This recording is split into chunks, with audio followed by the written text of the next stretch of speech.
ውስጥም ከተለያዩ ምንጮች ባሉን መረጃ ወደ ኤርትራ የተላኩ ሽምግልና ወይ ዴሊጌሽን እንዳለ እሱን አጋራችኋለሁ። ሁለተኛ ላይ ደግሞ ይሄ ነገር ለምንድን ነው ይሄ የፖለቲካ አክሮባት እየተሰራ ያለው በአብይ ለምንድን ነው ይሄ ነገር ዓላማው ግቡ ምንድን ነው የሚለውን በሰፊው እንወያያለን። ያው መጨረሻ ላይ መደምደሚያ ይኖረናል። እንግዲህ ቀጥታ ወደ መጀመሪያ ያስኩት ነጥብ ልሂድ። ሰሞኑን የምንሰማው ወደ ኤርትራ የተላኩ ዴሊጌሽን እንዳሉ ለአብይ ሽምግልና ተብሎ የተደረገ ጉዞ አለ። ይሄ ተጨባጭ መረጃ ነው። ያው አብይ ምንድነው ያደረገው? ከቅርብ ጊዜ ወዲህ አሸማግሉን የሽማግሌ ያለ ብሎ መጀመሪያ ደብዳቤ ለዩናይትድ ኔሽን ሴክሬታሪ ጀነራል እንደላከ ያው ሁላችንም የምናስታውስ ነው። ያንን ደብዳቤ በሰፊው ተዘግቧል።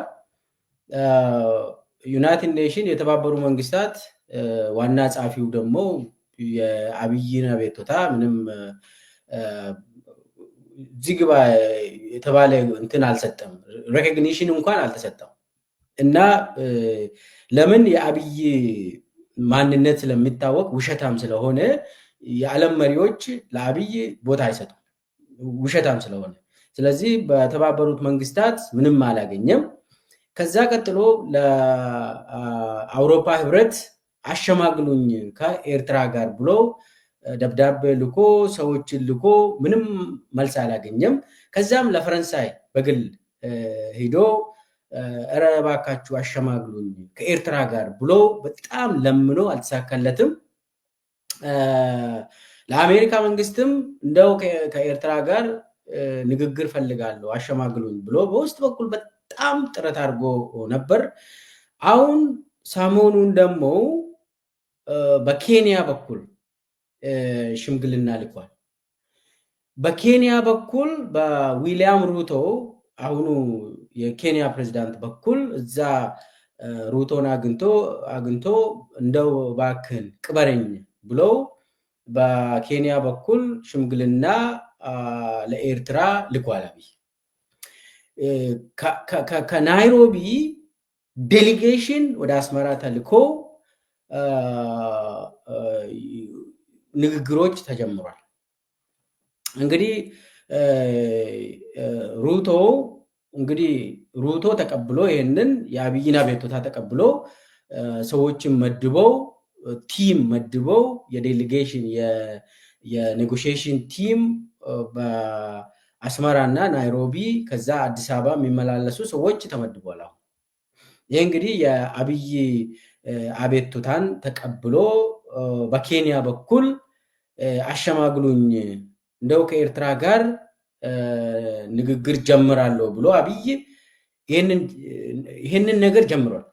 ይሄ ከምሩ ነው ወይስ በኋላ መጣበታለን? ለምንድን ነው ይሄ ነገር የተጀመረው ለምለው በጣም በዲቴል በኋላ እንመጣበታለን።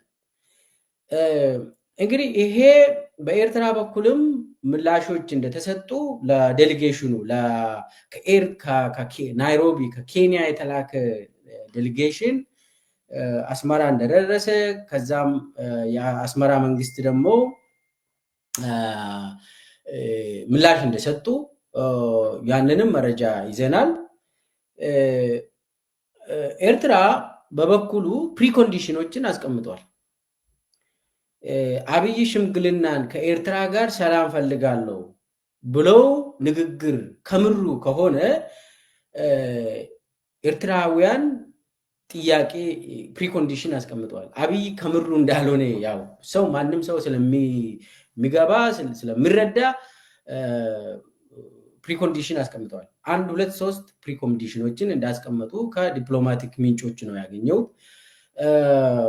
አንደኛ ይሄ ከኤርትራ ጋር ሰጣ ገባ የጀመረው አብይ ራሱ ነው። አብይ ራሱ አሰብ የኛ አሰብ ከኛ ብሎ ፕሮፓጋንዳ ለሁለት ዓመት ተከታታይ የጀመረው አብይ አህመድ መሆኑ ኤርትራውያን ይሄንን አስቀምጠዋል። ሲጀመር ኤርትራ እኛ ይሄንን አልጀመርንም፣ ይሄንን ጦርነት እኛ አልፈለግንም፣ የፈለገው አብይ ራሱ ነው። ምንድነው? አሰብ የኛ ነው፣ ከፈለግን ደግሞ እስከ አስመራ እንሄዳለን፣ የኢሳያስ አፈወርቂን እንገረስሳለን። እና አብይ ናቸው ከመከላከያ ሰራዊት ከኢትዮጵያ መከላከያ ሰራዊት እስከ አብይ አህመድ ይሄ ናሬቲቭ ለአንድ ዓመት ሙሉ ለሁለት ዓመት ይቅርታ አድርጉልኝ፣ ለሁለት ዓመት ሙሉ የዘለቀ ፕሮፓጋንዳ እና የጦርነት ዝግጅት ያደረገው አብይ አህመድ ነው። እኛ እኮ እዚህ ውስጥ የለንም የሚል አንድ ፕሪኮንዲሽን ያስቀመጡት። ስለዚህ አብይ አህመድ የአሰብ የኛ አሰብ የኬኛ የሚባለውን ትርክት በአደባባይ ማቆም ይችላል ወይ? በአደባባይ እንደጀመረ የኢትዮጵያ ሕዝብን በዚህ ዙሪያ መቀስቀስ ስለጀመረ ይሄንን በአደባባይ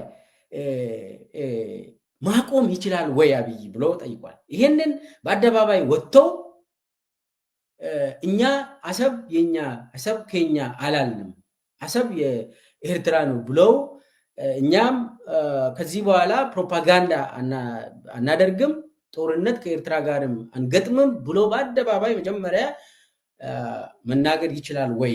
ይህንን መቀልበስ ይችላል ወይ? የጀመረውን ነገር የፕሮፓጋንዳ እና የጦርነት ዝግጅት መቀልበስ ይችላል ወይ? ይህንን በአደባባይ የሚናገር ከሆነ ወደ ኔጎሽዬሽን መግባት ይቻላል። አንዱ ፕሪኮንዲሽን እንግዲህ አብይ ወጥቶ ከዚህ በኋላ ከኤርትራ ጋር አንዋጋም፣ ስለ አሰብም አናነሳም ብሎ በአደባባይ አብይ እንዲያወራ ነው። እንግዲህ አንዱ ፕሪኮንዲሽን የተባለው በኤርትራ በኩል አንዱ ፕሪኮንዲሽን ይሄ ነው። ሁለተኛ ፕሪኮንዲሽን የጦር ዝግጅት አለ።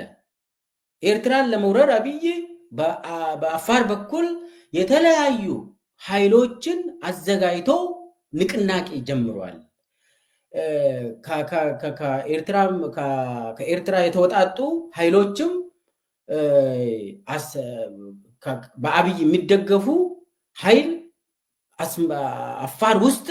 አፋር ውስጥ ልምምድ ያደርጋሉ፣ የጦር ዝግጅት ያደርጋሉ። ይሄ የታወቀ ነው። ይሄንን መበተን ይችላል ወይ አብይ? የጦር ዝግጅት የኢትዮጵያ መከላከያ ሰራዊትም ጦር ዝግጅት አለው።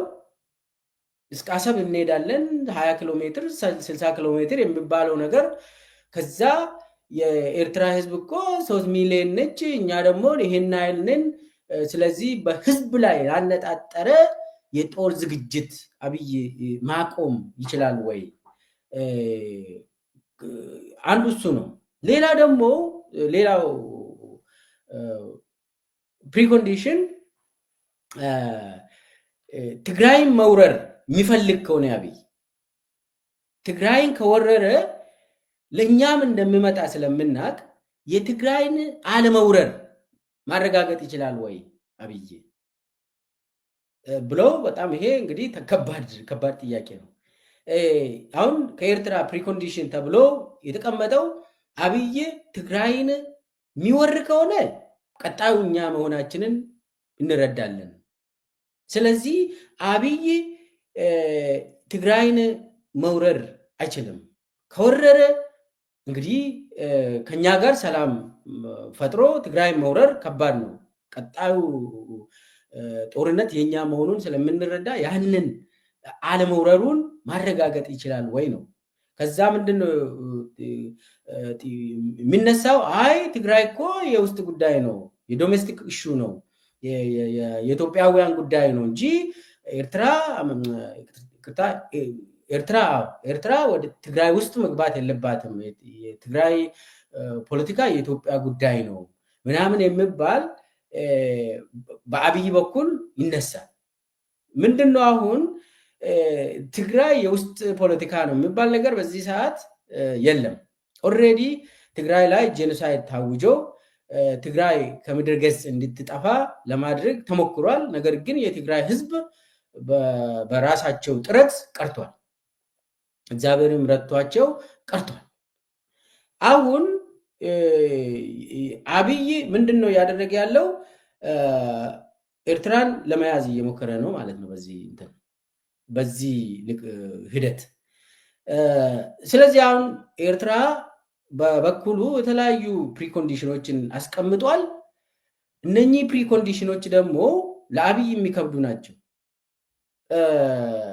ቀጥለው አብይ ይሄንን ይቀበላል ወይ? ምንድነው የአብይ ታርጌት? ወደ ስኩዌር ዋን መመለስ ነው። የስኩዌር ዋን ስንል የ2018 ሲናሪዮን ይፈልጋል። ትግራይና ኤርትራን በተመለከተ የ2018 እንደ አውሮፓ አቆጣጠር የነበረው የትግራይና የኤርትራ ግንኙነት ምንድነው የሚመስለው? ኦብቪየስሊ ትግራይና አስመራ ጠላቶች ነበሩ በዛን ጊዜ። ስለዚህ አብይ ያ ሲቹዌሽን እንዲመለስ ይፈልጋል። በዛ በኩል ኤርትራ መያዝ ይፈልጋል ማለት ነው በዚህ ሰዓት። ስለዚህ አሁን አብይ እንቅስቃሴ ጀምሯል። ይሄንን ወደ ለአስመራ ሽምግልና ተልኳል በኬንያ በኩል። ስለዚህ አሁን ምንድነው የሚቀጥለው? ለምንድነው በዚህ ሰዓት አብይ ይሄንን ሽምግልና የላከው? ያው ተመልካቾቻችን አብይ ከምሩን ሰላም ፈልጎ እንዳልሆነ ለእናንተ መናገር አያስፈልግም። ስለዚህ አብይ ለተንኮል ለስልት እንዳደረገ ማንም ሰው ይረዳል።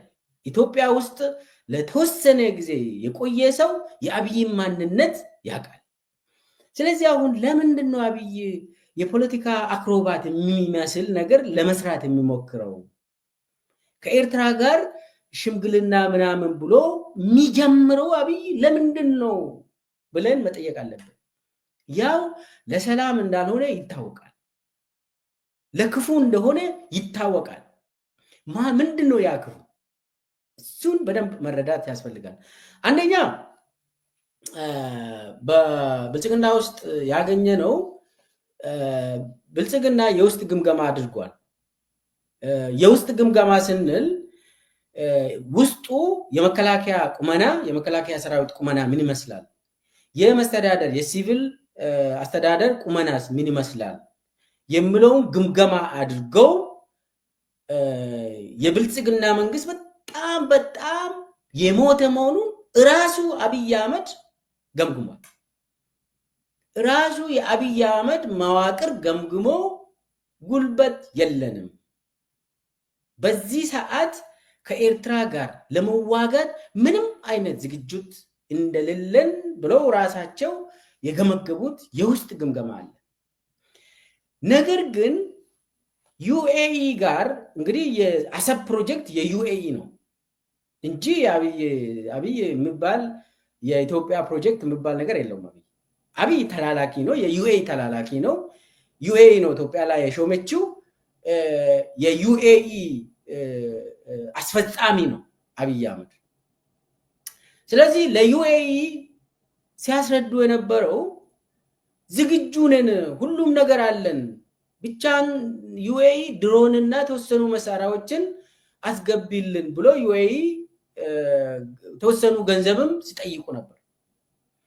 ዩኤኢ ገንዘብም ሰጥታለች፣ ተወሰኑ መሳሪያዎችን ሰጥታለች። ነገር ግን አሰስመንት ከተደረገ በኋላ የውስጥ አሰስመንት ከተደረገ በኋላ ምንድነው የሆነው? መከላከያ ሰራዊት ዝግጁ አይደለም፣ ሙሉ በሙሉ እንትን ተደርጓል፣ ተበትኗል መከላከያ። አሁን በአማራ ክልል በኦሮሚያ ክልል እየተካሄደ ያለው ቀላል ጦርነት አይደለም ማለት ነው። ቀላል ጦርነት አይደለም። ዝም ተብሎ አሁን ምናምን ትንንሽ እንደዚህ ፋኖ ኦኤልኤ እንደዚህ በቀላሉ የሆነ አይደለም። አብይ እኮ ሙቶ ተማሙቶ ድሮኖችን እየተጠቀመ ከባድ መሳሪያዎችን እየተጠቀመ አማራ ክልልና ኦሮሚያ ክልል ላይ ያደረገ ያለው ጦርነት ቀላል አይደለም። የአብይን ሰራዊት አዳክሟል። ሰክሰስፉሊ ነው በአማራ ክልልና በኦሮሚያ ክልል የአብይ ሰራዊት የተዳከመው። ስለዚህ በግምገማቸው በመከላከያ ሰራዊትና በደህንነት እንትን የተገመገመው መከላከያ ሰራዊት ቁመናው የተዳከመ መሆኑን እንዳውም አብዛኛው ስልጣና ወስደው የወጡ እንደጠፉ የት እንደገቡ አይታወቅም፣ ወይ ደግሞ ሞቷል። ያው በአብይ ዘመን የሞተ መከላከያ ሰራዊት ለቤተሰብ እንኳን አያስረዱም፣ ስታቲስቲክስ እንኳን አይይዙም። አውቁ የት ቦታ ማን ሞተ የሚለውን መከላከያ ሪፖርት አያደርግም። መች ተማረከ እንዴትስ ምንም አይነት የለም። ለምን? ይሄ ስታቲስቲክስ ኢትዮጵያ ውስጥ የለም። በትግራይ ጦርነት ጊዜ ስንት ኢትዮጵያውያን ተገደሉ፣ ስንት ኢትዮጵያውያን አካላቸውን አጡ፣ ምንም አይነት ስታቲስቲክስ በአብይ ዘመን የለም። ፓርላማ አባላት እንኳን አይጠይቁም፣ ይሄንን አይጠይቁም። ቢያንስ ስንት ሰው አለቀ፣ ስንት ወጣቶች በግዳጅ ተመልምለው በትግራይ ጦርነት አለቀ? የለም የለም። በአብይ እንትን የለም፣ ሪፖርት አይጠየቅም፣ አብይም አይመልስም።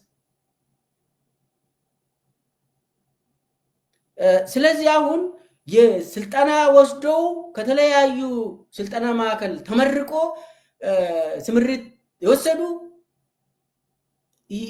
አብዛኛው ጠፍተዋል ነው። እንዴት ጠፉ? ወይ ደግሞ ሞቱ፣ ወይ ደግሞ እጅ ሰጡ፣ ወይ ደግሞ ፋኖ ጋር ወይ ኦኤልኤ ጋር ተቀላቀሉ። መረጃ አይሰጡም። የሆነ ጊዜ አስታውሳለሁ፣ አንድ አመት በፊት በኦሮሚያ ብልጽግና ጽህፈት ቤት እንትን ተደርጎ ስታቲስቲክስ ሾልኮ ወጥቶ ነበር።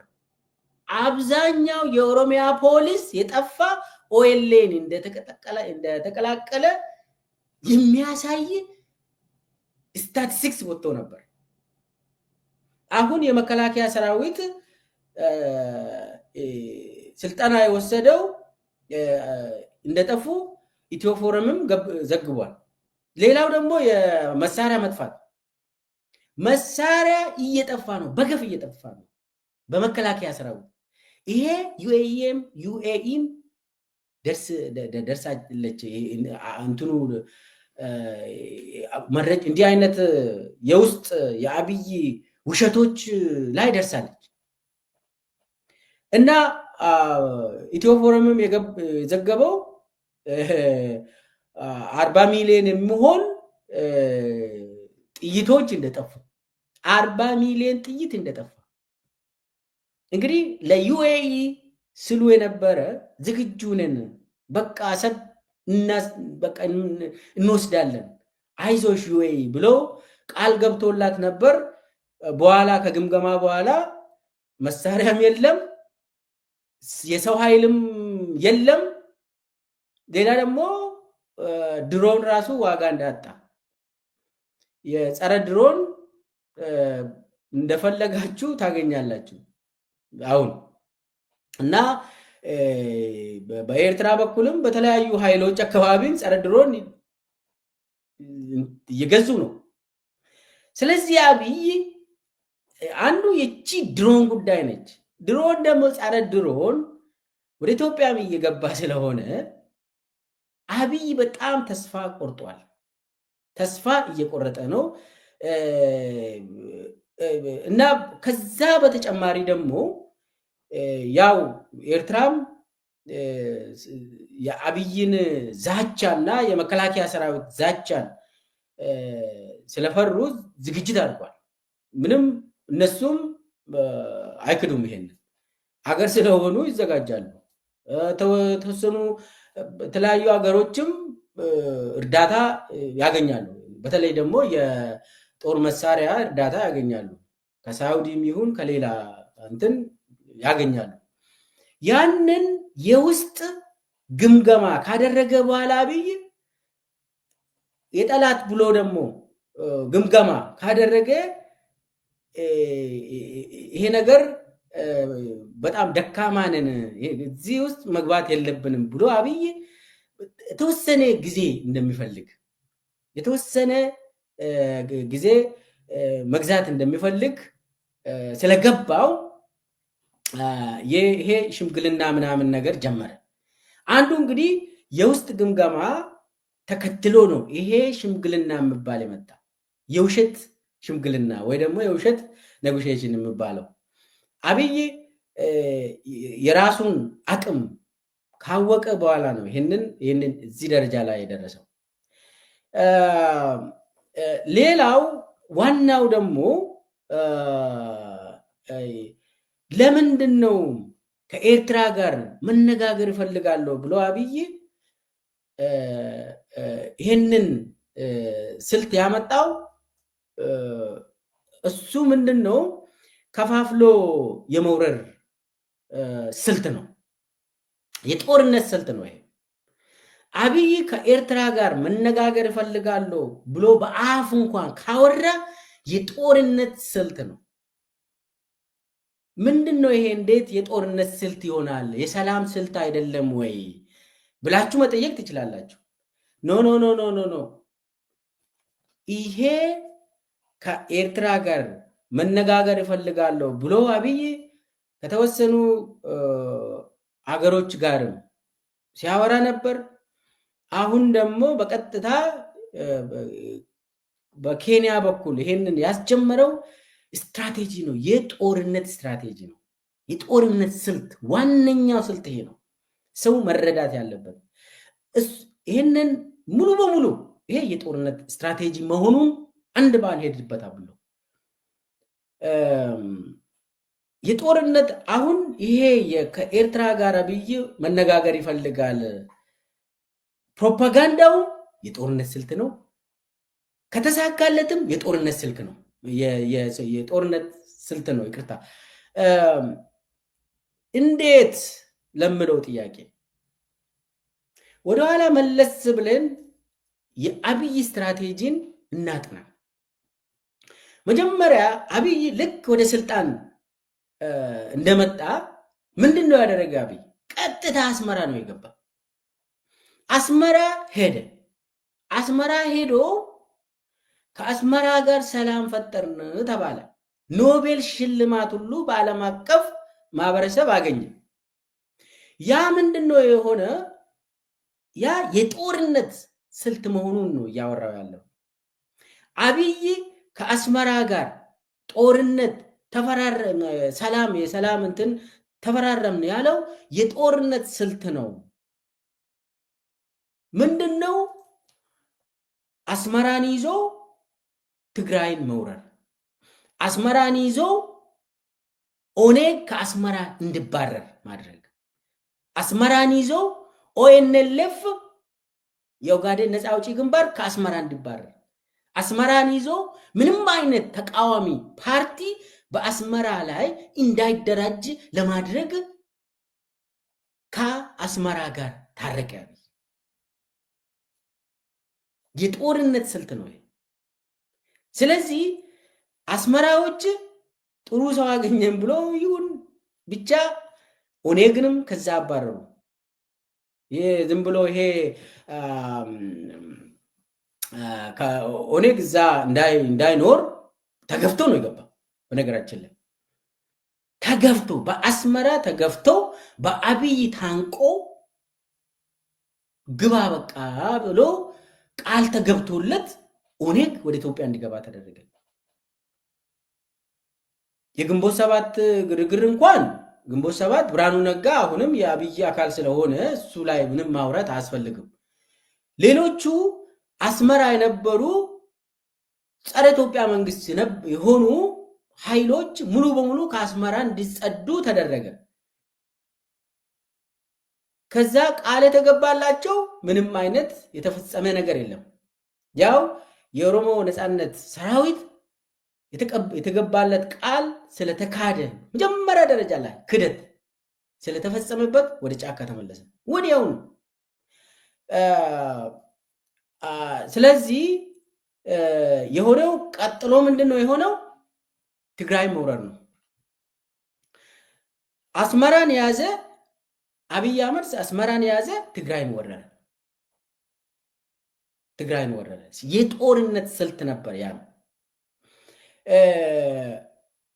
እዚህ ላይ የኦሮሚያን ትንሽ ብናወራ ወደ ትግራይ ጦርነት ሳንገባ በፊት ኦሮሚያ አሁን የኦሮሞ ነፃነት ሰራዊት ከአስመራ በታክቲክ ወደ ኢትዮጵያ እንዲገባ ተደርጎ ኢትዮጵያ ውስጥ ደግሞ ክህደት ተፈጽሞበት ወደ ጫካ እንዲመለስ ተደረገ። በዛን ጊዜ የነበረው የኦሮሞና የአማራ ልሂቃን መካከል የነበረው ጡዘት ሁላችንም እናስታውሳለን። መጀመሪያ አካባቢ እንግዲህ ኢትዮጵያ ሙሉ ድፍን ኢትዮጵያ አብይ መመረጡ ተደስቷል። የመጀመሪያ 6 ወር አካባቢ ያልተደሰተ ሰው የለም። ትግራይ ህዝብም ተደስቷል። ባይዘው ሐቁን እንነጋገር ከሆነ አብይ በመመረጡ ማንም ያልተደሰተ ሰው የለም እና ህዋትም እኮ ህዝቡ ከወደደው በተለይ ደግሞ ኦፒዲዮና ቢአደን አንድ ላይ ሆኖ የህዝብ ጥያቄ ነበር፣ የኦሮሞ ወጣቶች ጥያቄ ነበር፣ የአማራ ወጣቶች፣ የጉራጌ፣ የሶማሌ ሁሉም ህዝብ ወጣቶች ጥያቄም ስለነበር ህዋትም ይሄንን ተቀብለው ትቷል። መከላከያ ሰራዊትን ተጠቅሞ ወይ አብይን አልገደለም፣ ወይ ለማን አልገደለም፣ ወይ ገዱ አንዳርጋቸውን አልገደለም። ህዋት ቁልፍ እንኩ በቃ ብለው ቁልፍ ሰጥተው ያው ያድግ ነው ብለው ወደ ክልል ደረጃ ተመለሰ። ይህንን መካድ አንችልም፣ ሐቅ ነው። አብይ ተመረጠ። በዛን ጊዜ ከ6 ወር በኋላ ጡዘት ተጀመረ። ማንና ማን መካከል? በተለይ በኦሮሞና በአማራ መካከል ሆን ብሎ አብይ ያቀነባበረ ጡዘቶች ነበሩ። ያ ጡዘት እኔ በዛን ጊዜ የኦዲፒ ቀድሞ ኦፒዲዮ ማለት ነው የኦፒዲዮ የኦዲፒ አካል ነበርኩኝ። የአዴፓ ወንድሞቻችን ነበሩ።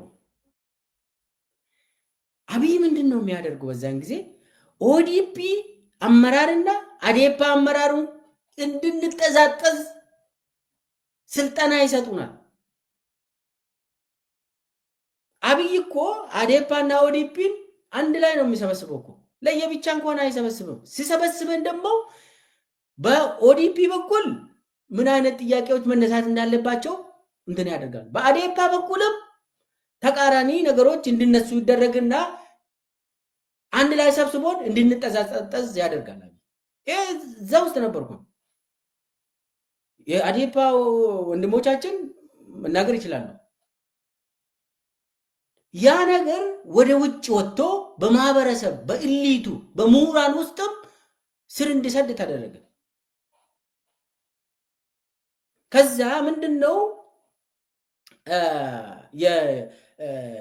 በኦሮሞ ኃይልና በአማራ ኃይል መካከል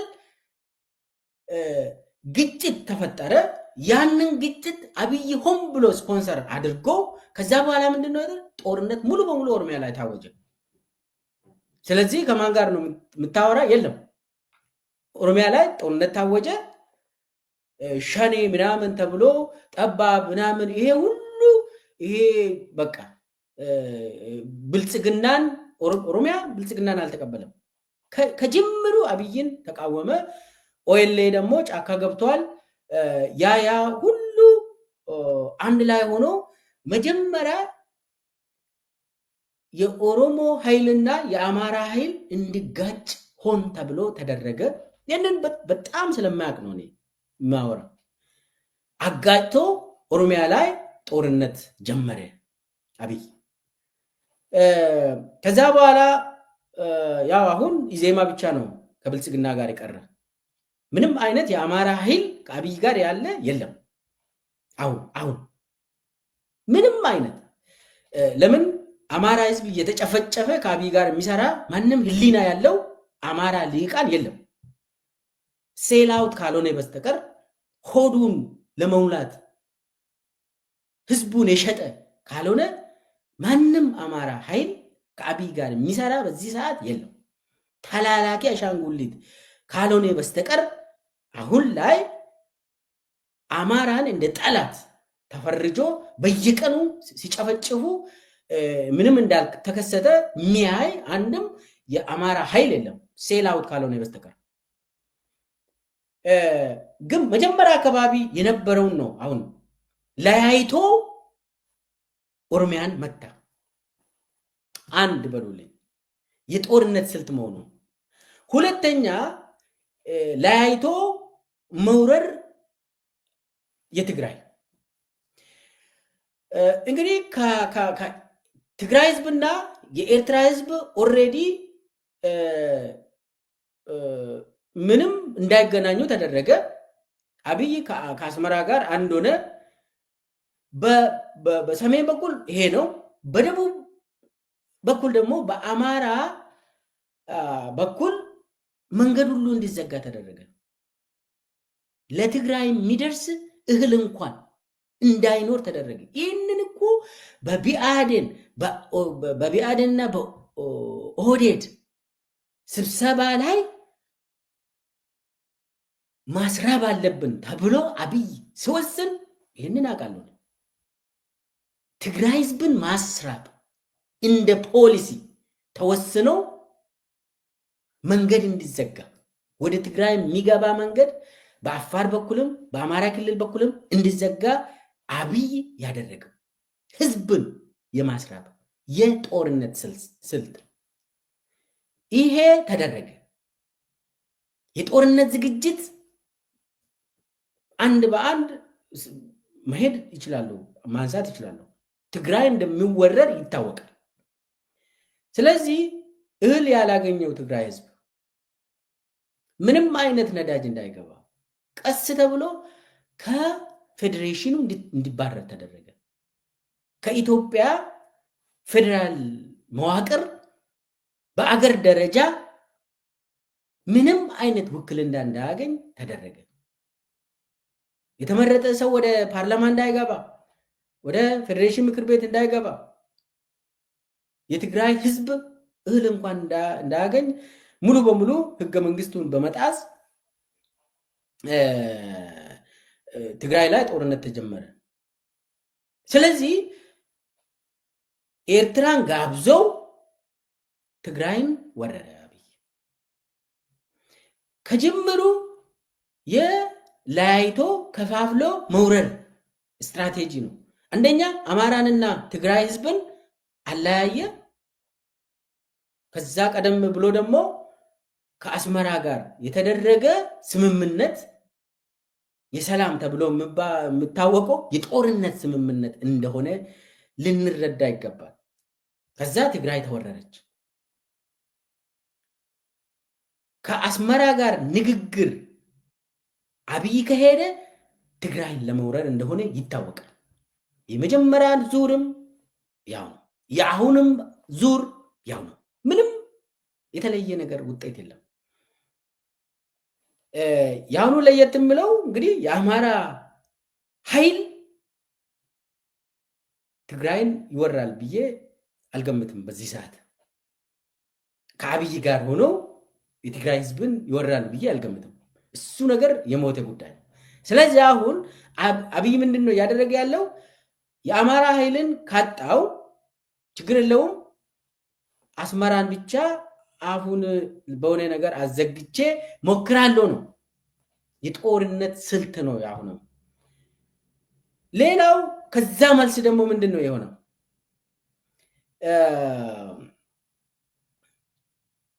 አማራ ላይ ጦርነት ታወጀ። አማራ ላይ እንግዲህ ከፕሪቶሪያ ስምምነት በኋላ አማራ ላይ የማስፈታት ጉዳይ ምናምን እንግዲህ አማራ ላይ ባይዞይ አንዳንድ ጊዜ ተሳስተን በፕሪቶሪያ ከፕሪቶሪያ በኋላ ነው አማራ ላይ ጦርነት የተካሄደው እንላለን። አይደለም። የአማራ ህዝብ ላይ ጦርነት የታወጀው እነ ዶክተር አምባቸው መኮንን ሲገደሉ ከዛ በፊት ነው። የአማራ ህዝብ የማንበርከክ ስትራቴጂው የተጀመረው በብልጽግና አመሰራራት ጊዜ ነው። ይህንን እናውቃለን፣ ውስጥ የነበርነው ሰዎች። ከዛ ጀምሮ አማራ ላይ የሚመደብ ሰው የአብይ ተላላኪ ካልሆነ በስተቀር ይህ አማራ ህዝብ ተወካይ ኖ ወይ አብይ አይፈቅድም።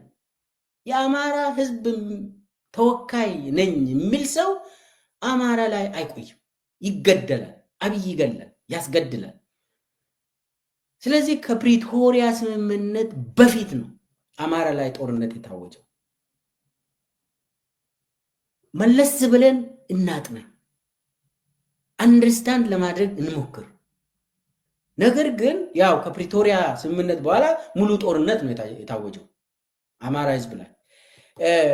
አንደኛ ከትግራይ ጋር ተለያይቷል አማራ ህዝብ ብሎ አብይ ስለገመተው፣ ሁለተኛ በዚህኛው በኩል ደግሞ አማራ ላይ ጦርነት ሲያውጅ ኦሮሚያ ውስጥ ምንድነው ሲወራ የነበረው? በአብይ መዋቅር አማራ የኦሮሞ ጠላት ነው ብሎ ነው አብይ በአደባባይ የሚያስወራ። የአብይ ሹማምንት ናቸው እኮ እንደ ህዝብ አማራ ጠላት ነው ብሎ የሚያስወሩት። አስቡት። ከዛ የኦሮሞ ወጣት ለአብይ እንደ እንጨት ተለቅሞ እንዲቃጠል ይደረጋል። ለአብይ ተብሎ የአማራ ህዝብ ጠላት አይደለም። አብይ ግን የአብይና የሱ መዋቅር አማራ ህዝብ ላይ ጦርነት ካወጀ በኋላ ትርክቱ ከባድ ነው። በተለይ በኦሮሚያ አካባቢ የሚተረከው በአብይ መዋቅር የሚተረከው የወረዳ አስተዳዳሪዎች፣ የዞን አስተዳዳሪዎች፣ የክልል ከሽመልስ ጀምሮ ከአብይ ጀምሮ ተመሳሳይ የሚወራ አሰቃቂ ነው። ህዝብ እኮ ባካችሁ፣ ህዝብ እኮ አልፎ እኮ አብሮ ይኖራል እኮ። እኛ እናልፋለን፣ ስልጣን ያልፋል፣ ህዝብ ግን አያልፍም። የአብይ ግን አማራ ላይ ያወጀውን ጦርነት ለማሸነፍ ብለው ኦሮሚያ አካባቢ የሚቀሰቅሰው አካሄድ ከባድ ነው። ቅስቀሳው በጣም ይረብሻል።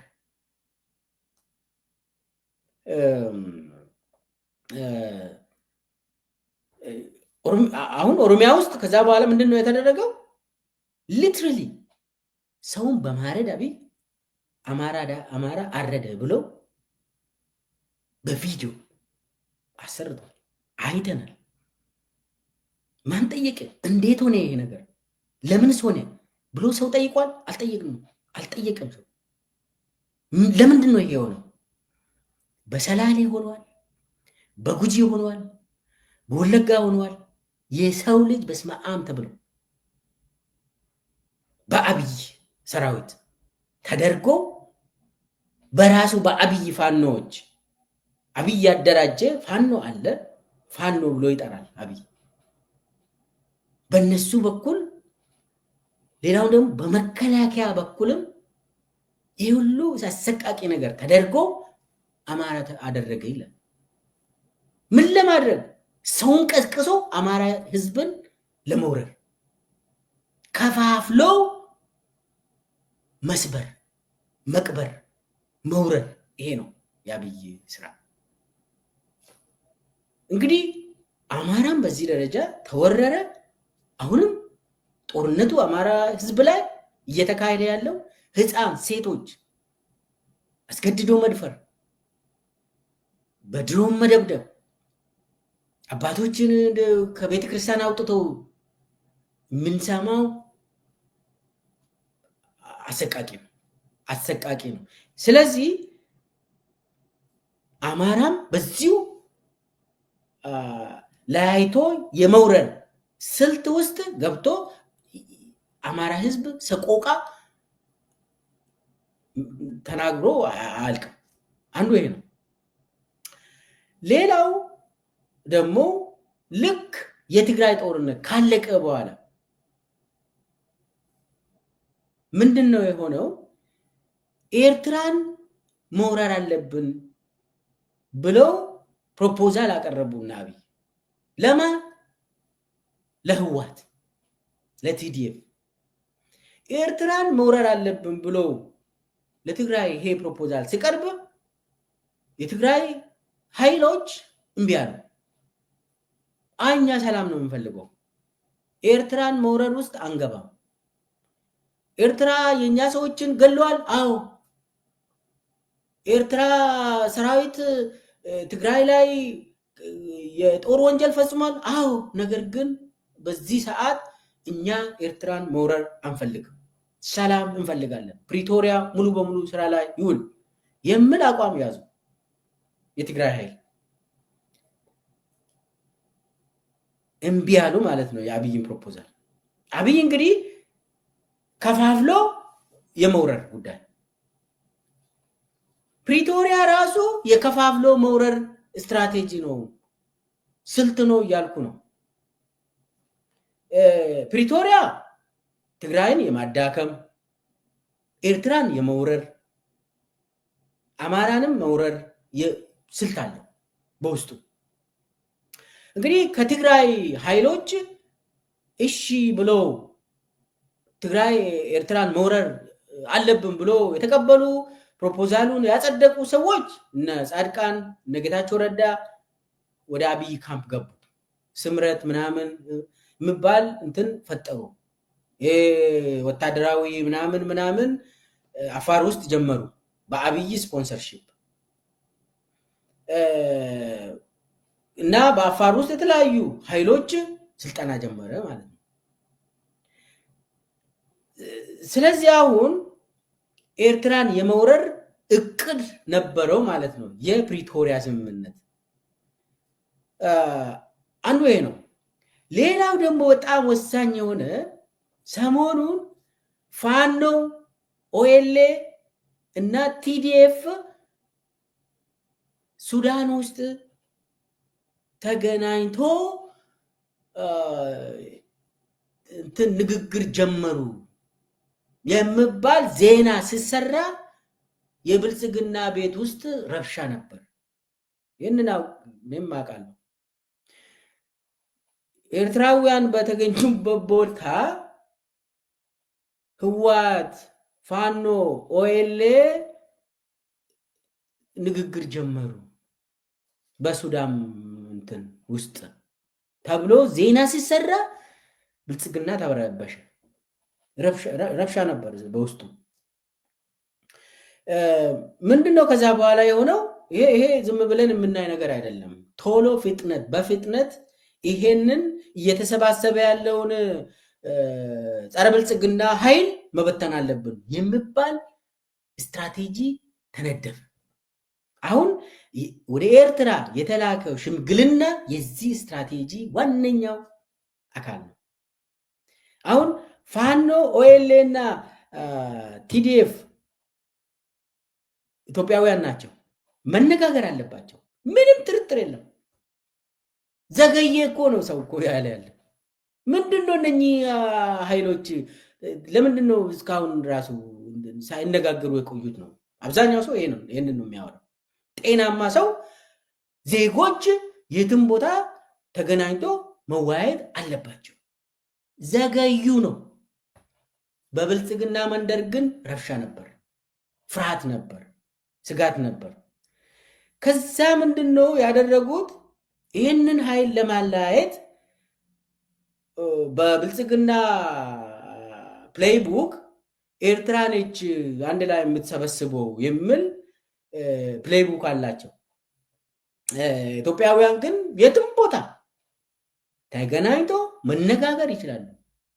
ዲሲ መነጋገር ይችላሉ። ኢትዮጵያ ውስጥም መነጋገር ይችላሉ። አፍሪካ ውስጥም መነጋገር ይችላሉ። አውሮፓ ውስጥም መነጋገር ይችላሉ። ይሄ አብይ ፍቃድ የሚሰጥ ጉዳይ አይደለም። ስለዚህ አሁን ይህንን ለመበተን የተጀመረው የኢትዮጵያውያን ኃይል መሰባሰብ ወደ መተባበር ወደ መናበብ እንዳይገባ የሚል ስልት ነድፎ ኤርትራን በጊዜያዊነት ከኃይሉ ነጥለን ከዛ እነኝን ደግሞ አንድ በአንድ እየመታን በኋላ ኤርትራንም መምታት ይቻላል የሚል ስልት በብልጽግና በኩል ተነድፎ ይሄ ነገር ተጀመረ። ይሄ ሽምግልና ለኤርትራ ተላከ እና ምንድነው ስልቱ? ኤርትራን ከትግራይ ከነጠልነው ኤርትራን ከትግራይ ከነጠልነው ትግራይን በቀላሉ መምታት ይቻላል። ለምን ብሎ ነው የሚያምኑት እና ብልጽግና አንደኛ ትግራይን በውስጡ ረብሸናል አሁን ይላሉ። ይህንን ከውስጥ ነው የምንሰማ። ባይዙ ትግራይ በውስጡም ተከፋፍለዋል። ስለዚህ ምን ማድረግ አለብን? ብቻ ኤርትራን ብቻ ከትግራይ መነጠል ነው። ያንን ሰክሰስፉሊ ከነጠል ነው ትግራይ ቀላል ነው። ለምን በውስጡ እንደ ቀድሞ አንድነት የለውም የትግራይ ኃይል የሚል ግምገማ አላቸው። የአብይ ግምገማ ነው። የትግራይ ህዝብ አንድነት የለውም የሚባል የአብይ ግምገማ ነው እንጂ የትግራይ ህዝብ ግምገማ አይደለም። ስለዚህ አሁን እንትናቸው ያንን ስልት ተጠቅሞ የውጭን ኃይል ነጥለን ትግራይን መምታት፣ ትግራይን ደግሞ እንዳውም አንዴ ከኤርትራ ኃይል ከነጠል ነው የብልጽግና ሰራዊት ራሱ አያስፈልግም፣ የነጌታቸውና የነጻድቃን ኃይል ራሱ በቂ ነው የሚል ግምገማ አላቸው። በቂ ነው አይደለም፣ እሱ የትግራይ ህዝብ ያውቃል። ስለዚህ አሁን ዋናው የዚህኛው ዓላማ ምንድነው? አንደኛ እና አብይ ጽምዶ ብለው የሚጠሩት የትግራይና የኤርትራ ትብብር ወይ ደግሞ አላያንስ ጽምዶ ብሎ ነው የሚጠሩት። ያ ጽምዶ አለ የለም አላውቅም። ብቻ ያ ጽምዶን መበተን አለብን ነው አንዱ። እንዴት ነው የምንበትነው? አንደኛ ከአስመራ ጋር ንግግር ከጀመርነው ይበተናል ብሎ ያምናሉ። ሁለተኛ ደግሞ የሱዳን ምክክር የሚባለው የሱዳን ምክክር ማለት የኦኤልኤ የኦሮሞ ነፃነት ሰራዊት የፋኖና ቲዲኤፍ የዚህ ሶስቱ ሱዳን ውስጥ ንግግር መጀመራቸው ከባድ ነው የሚሆነው ለአብይ። እሱንም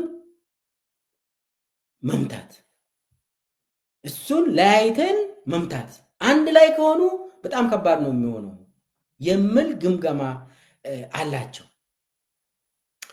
ስለዚህ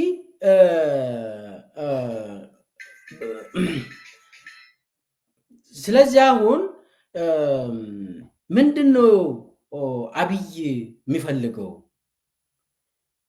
የአብይ ፍላጎት ምንድነው? ነጣጥሎ ከፋፍሎ ለያይቶ መውረር ነው። መውረር አንድ በአንድ ይወራል። የአብይ ስትራቴጂ ምንድነው? በዩኤኢ የተመራ የአብይ ስትራቴጂ ትግራይን በውስጡ ማዳከም፣ ከዛ ማሸነፍ። ያንን ከተቆጣጠሩ በኋላ ለምሳሌ እነ ጌታቸው ረዳ የበላይነት ካገኙ ትግራይ ላይ ኤርትራ መውረድ ቀላል ነው ብሎ ነው የሚገመግሙት። ስለዚህ የዩኤኢ ፕላንም ይሳካል። ስለዚህ አሁን ምንድነው ያደረጉ ያሉት? የመንገድ ጥርጊያ ያስፈልጋል፣ ትግራይን ሳንወር ኤርትራን መውረር አንችልም የሚል ግምገማ አላቸው። ትግራይም መቆጣጠር ካልተቻለ ኤርትራን መምታት አይቻልም የሚል ግምገማ ስላላቸው የትግራይ ህዝብና የኤርትራ ህዝብን መለያየት ያስፈልጋል የሚል ግምገማ ላይ ደረሱ። አንዱ ይሄ ነው።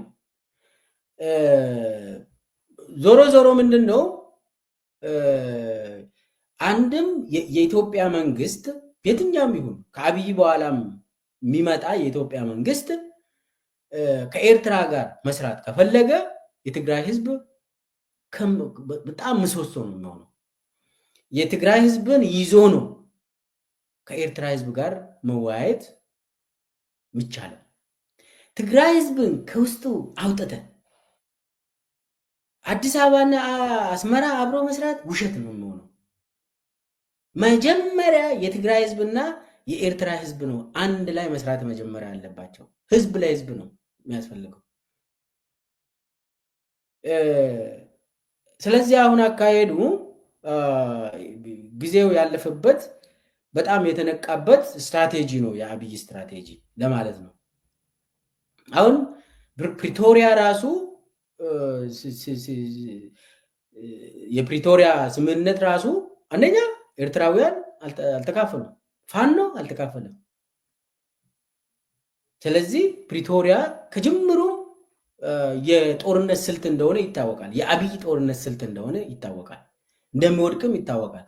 ነገር ግን የትግራይ ህዝብ ፕሪቶሪያ ቢያንስ ፎይታ ሰጥቶናል ይከበር ብሎ ነው አሁንም ፕሪቶሪያ ላይ። አብይ ግን ፕሪቶሪያን እንደ ጦር ስልት ነው የሚቆጥረው።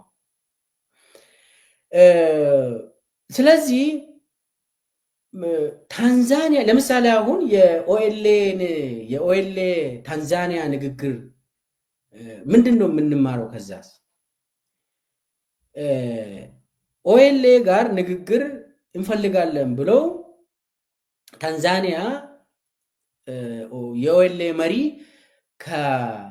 ከጦር ሜዳ ወጥቶ ታንዛኒያ እንዲሄድ ተደረገ። ጃልመሮ ማለት ነው። አስቡት።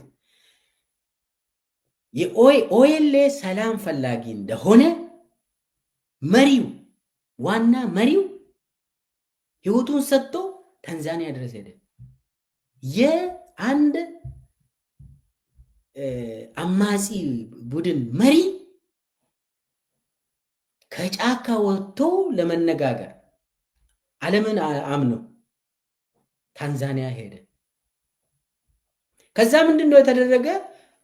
ጃልመሮ ታንዛኒያ ሲደርስ ምንድነው ያደረጉት? አብይ አንደኛ መሬት ላይ ጦርነት አፋፋሙ። የጸረ ኦኤልኤ ጦርነት ሙሉ በሙሉ አፋፋሙ። በሌላ በኩል ደግሞ ምንድነው ያደረጉት? ጃልመሮ እኮ የተወሰኑ ወታደሮችን ይዞ ስልጣን ተቀብሎ ገንዘብ ተቀብሎ ሊገባ ነው ብሎ ለሌላ አመራር ለኦኤልኤ አመራር ይህንን አወሩ። ከዛ ምንድነው የሆነ የተወሰኑ የኦኤልኤ አመራሮች በዚህ ተሸወኑ። ለምሳሌ እነ ጃልሰኝ በብልጽግና ኮንስፓይረሲ ጃልመሮ ታንዛኒያ ላይ እየተዳደረ ነው፣ ይሄው የተወሰኑ ወታደሮችን ይዞ ይገባል፣ እናንተ ጉዶ ናችሁ የሚል በውስጥ ለውስጥ ለብዙ የኦኤልኤ አመራሮች አካባቢ ደረሰ። ከዛ ውስጥ የተወሰኑ አንድ ሁለት አመራሮች ተሸወዱ። ከዛ ውስጥ እነ ጃልሰኝ ተሸውዶ የተወሰኑ ወታደሮችን ይዞ ቶሎ በፍጥነት እንዲገባ ተደረገ። ከዛ የጃልሰኝ ወታደሮች ሰራዊት ከገቡ በኋላ ምን እንደደረሰባቸው በጣም የሚያሳፍር ነው። አብዛኛው ወደ ኦኤልኤ ተመልሷል። ባይዘው ያው የተቀሩ ደግሞ የተገደሉ አሉ። ለሁለት ሶስት ሰው ደግሞ ስልጣን ተሰጠ። ከዛ ውጪ ታሰሩ፣ ተገደሉ፣ ወደ ኦኤልኤ እንደገና ተመለሱ። ስለዚህ ከዛ በኋላ ደግሞ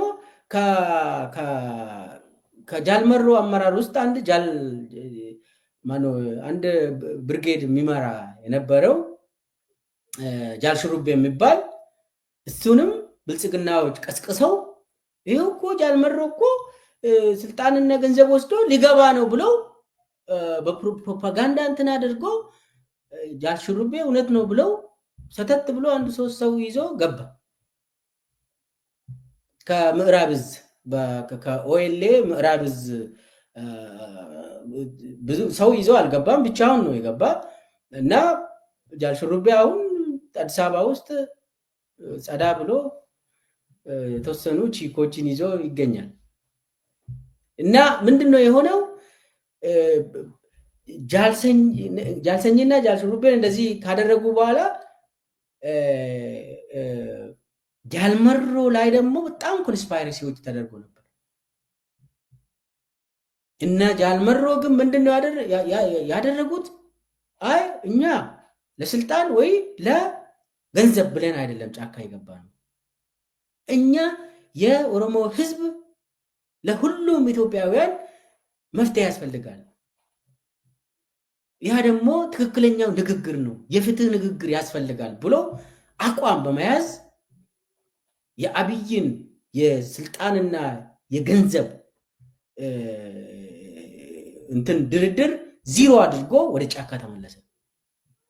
ጃልመሮ ዲፕሎማቲክሊ አሸንፎ ነው ህይወቱን ሰጥተው ለኦሮሚያ ሰላም ይመለስ ብለው እስከ ታንዛኒያ ሂዶ፣ ነገር ግን መሮ ላይ ክደት ተፈጽሞ፣ ነገር ግን ያው መሮ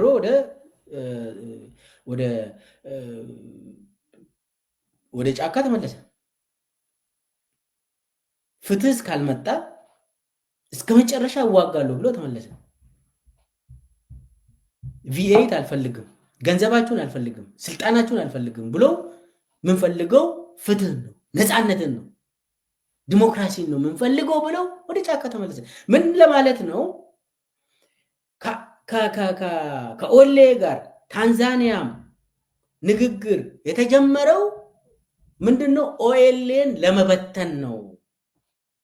ኦኤልኤን በትነው ከዛ በኋላ ያ አመራር ከሌለ ህዝቡም ይበተናል፣ ይንበረከካል ብሎ አብይ ስለሚያምን ነው።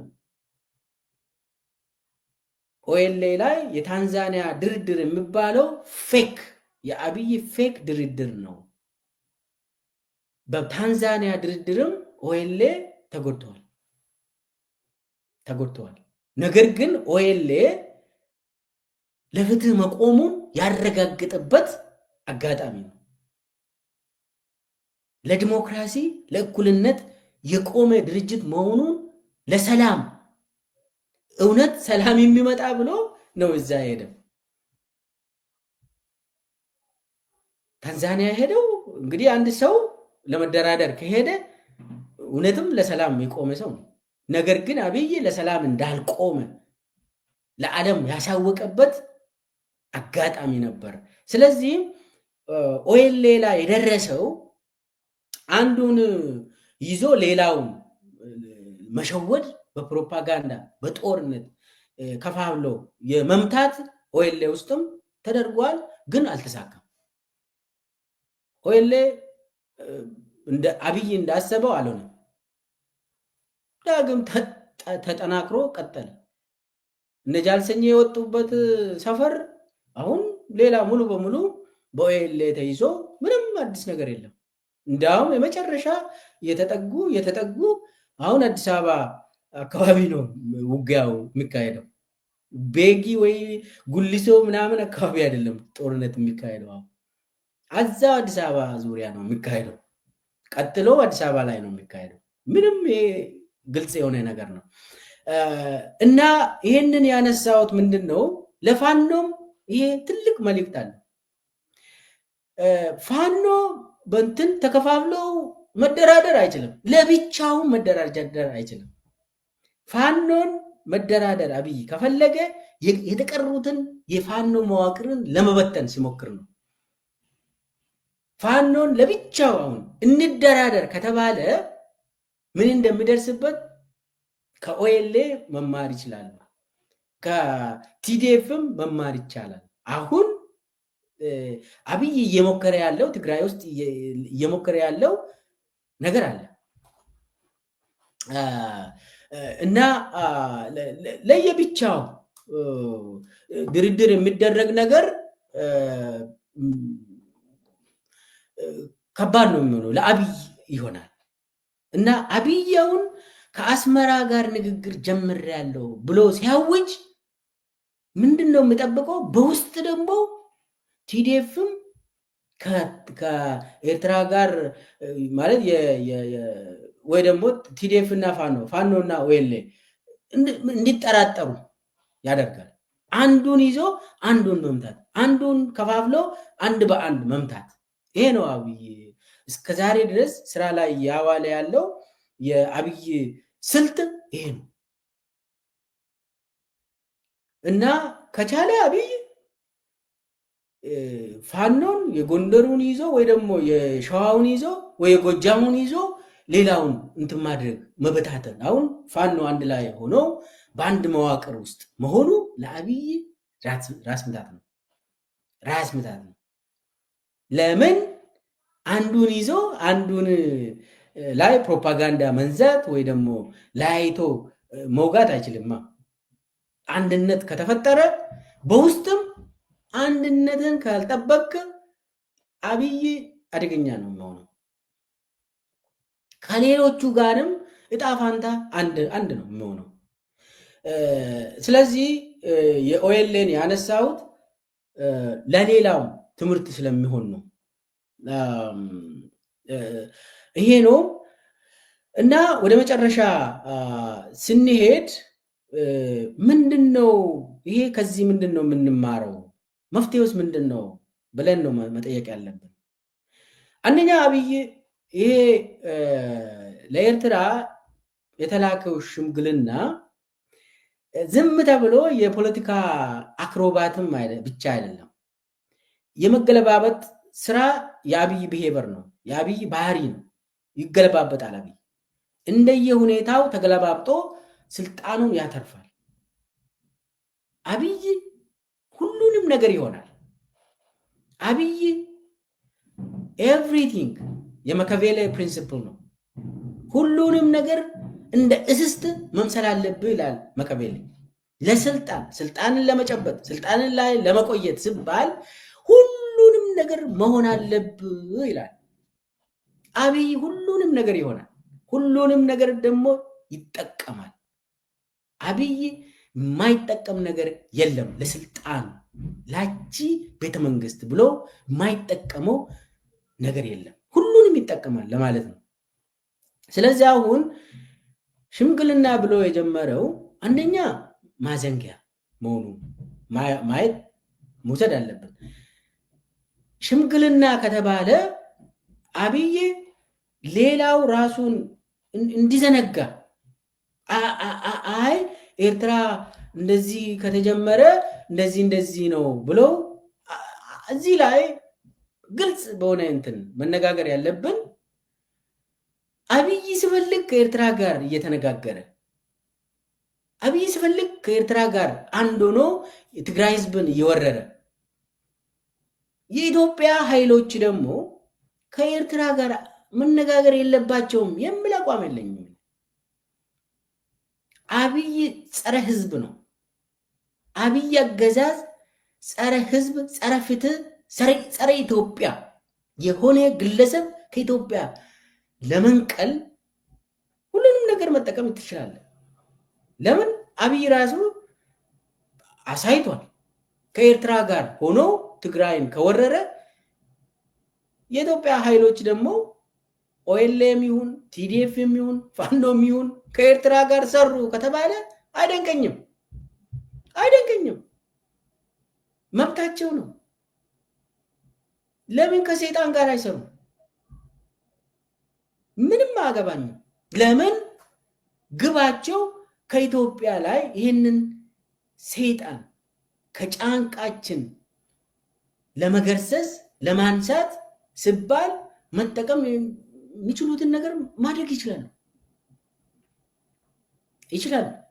ስለዚህ አብይ ግን እያደረገ ያለው ከፋፍለው የመውረር ጉዳይ ላይ ያነጣጠረ አካሄድ ነው። መዘንጋት ማለት ይሄ አያስፈልግም። አብይ ምንም አይነት ጥሩ ነገር ያመጣል፣ ሰላም ለኤርትራ ያመጣል፣ ሰላም ለትግራይ ያመጣል፣ ሰላም ለአፍሪካ ቀንድ ያመጣል፣ አብይ ሰላም ለኦሮሚያ ያመጣል፣ ለአማራ ህዝብ ያመጣል፣ ለሶማሌ፣ ለአፋር፣ ለደቡብ፣ ለጋምቤላ ውሸት ነው። የለም። በአብይ ዘመን ምንም አይነት ሰላም የለም፣ ፍትህ የለም፣ ግድያ ብቻ ነው፣ ረሃብ ነው በአብይ ዘመን የምናገኘው። ስለዚህ ምንድን ነው አንደኛ የትግራይ ዕጣ ፈንታ ከአማራ ህዝብ ጋር የተሳሰረ መሆኑን መረዳት አለብን። የአማራ ዕጣ ፈንታም ከኦሮሚያ ዕጣ ፈንታ ጋር የተሳሰረ ነገር ነው። የሁሉም ኢትዮጵያውያን ፍላጎት የተሳሰረ ነው። ተከፋፍለው ከአብይ ጋር ተደራድሮ ሰላም ለአንድ ቦታ የሚዘንብበት ዘመን የለም። ጦርነት ብቻ ነው አንድ በአንድ የሚዘንብልን። ስለዚህ እኔ አሁን ማወራው ለኢትዮጵያውያን ነው። ከጎረቤት ጋር ደግሞ ሰላም ፈልጋለሁ። ከኤርትራ ጋር ሰላም ያስፈልጋል። ከጎረቤት ሀገሮች ጋር ኢትዮጵያውያን ሰላም ይፈልጋሉ። በሰላም መነገድ፣ በሰላም አብሮ መኖር፣ ይሄ የኢትዮጵያውያን ፍላጎት ነው። ጦርነት የማንኛውም ኢትዮጵያዊ ፍላጎት አይመስለኝም። ስለዚህ የአማራም ኦሮሞም ትግራይ ወይም ከተለያዩ ምንድነው የአብይን እድሜ ያራዝማሉ። አሁን አብይ እያደረገ ያለው የራሱን እድሜ የራሱን ስልጣን እድሜ ለማራዘም እየሞከረ ነው። አብይ እንደሆነ የትግራይ ህዝብ አንገቱን ዳግም ካላስደፋው ብሎ ነው አብይ አሁንም እየሮጠ ያለው። ትግራይ ህዝብ ላይ ካልነገስኩ አልሞትም ብሎ እየሮጠ ነው።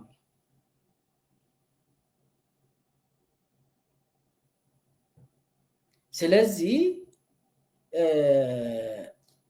ለያይቶ አዘንግቶ ትግራይ ህዝብም መበላት የለበትም። የናይሮቢ ሽምግልና በተለይ ያው የትግራይና የኤርትራ ህዝብ ለህዝብ ግንኙነት እንደተጀመረ እናውቃለን። ይሄ ደግሞ በትግራይ ግዛዊ መስተዳደርም የህዝብ ለህዝብ ሰላም ያስፈልጋል ብሎ አውጇል። ከዛ ደግሞ እነ ብርሃኑ ጁላ ይሄ ህገ መንግስትን የጣሰ ነው ብሎ ሲያወሩ ህገ መንግስት የሚባል እንኳን ማቁ ሰዎች ይህንን አውርተዋል። ምንድነው አሁን ከኤርትራ ጋር ንግግር ከጀመርነው ያንን ማለያየት ይቻላል። የትግራይና የኤርትራን ግንኙነት ማለያየት ይቻላል። ያንን ከቻልነው ደግሞ ኤርትራን ትግራይን የማዳከም ጊዜ እናገኛለን እና ትግራይ ደግሞ በውስጡም ራሱ እየተዳከመ ስለሆነ ጊዜ ካገኘ ነው በውስጡ እየተዳከመ ይወድቃል ትግራይ የሚል ፕሪዲክሽን አላቸው። ዋናው ግን ከኤርትራ ጋር አብሮ እንዳይሆኑ ከዛ የዩኤኢ እቅድም የሚሳካው መጀመሪያ ትግራይ ላይ ትግራይን ካሸነፍነው በኋላ የዩኤኢ እቅድም ይሳካል። አሰብ የሚባል ፖለቲካ ከዛ በኋላ እናመጣለን። ለአሁኑ ግን አስመራ መያዝ አለብን የሚል እቅድ ስላላቸው ይሄ ነገር የኦሮሞ ኃይሎች የአማራም ኃይሎች የትግራዊ ኃይሎች እጣ ፋንታቸው ይመሳሰላል ማለት ነው።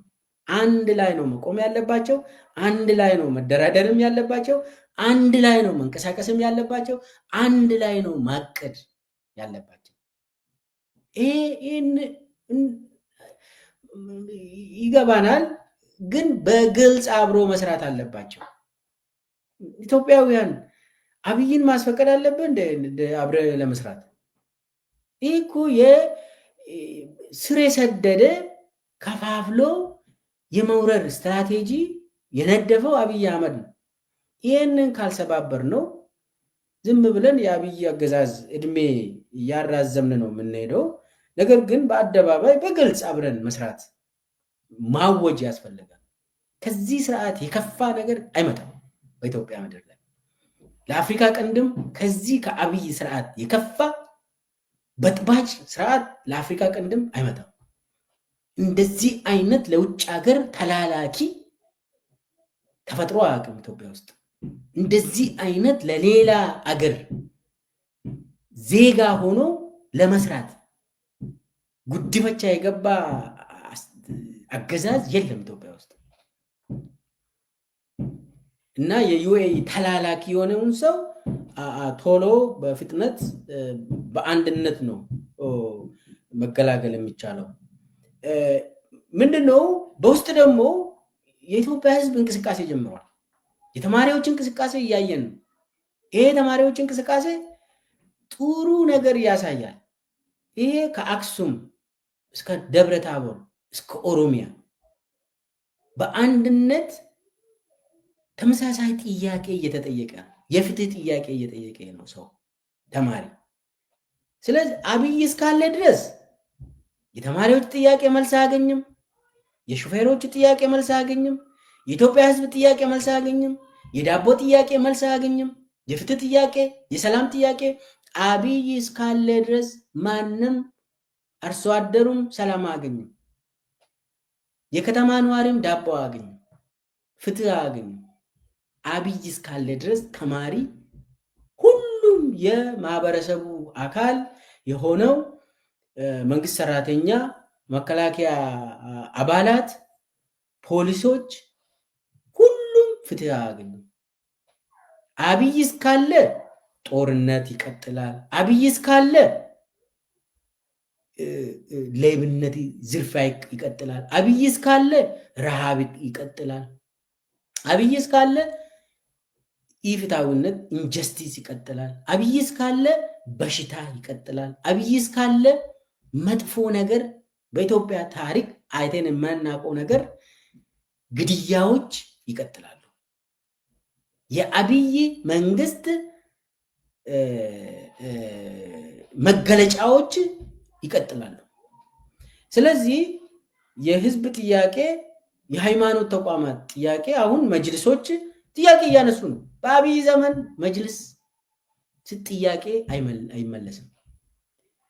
የቤተ ክርስቲያኑ ጥያቄ መልስ አያገኝም አብይ እስካለ ድረስ። ኦርቶዶክስ እምነት ተከታዮች በየቦታ እየተገደሉ ይቀጥላል አብይ እስካለ ድረስ። አብይ እስካለ ድረስ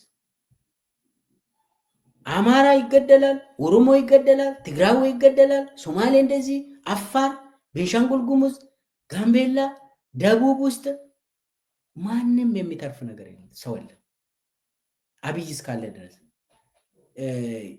ስለዚህ ይህንን ማወቅ ያስፈልጋል። ጊዜው አሁን ነው። አንድ ሆነው የታጠቀውም አንድ መሆን፣ ያልታጠቀው ማህበረሰቡም አንድ ነው። ይህንን ሰውዬ መገላገል ጊዜው አሁን ነው። የአብይ ፕሮፓጋንዳን ቦታ መስጠት አያስፈልግም።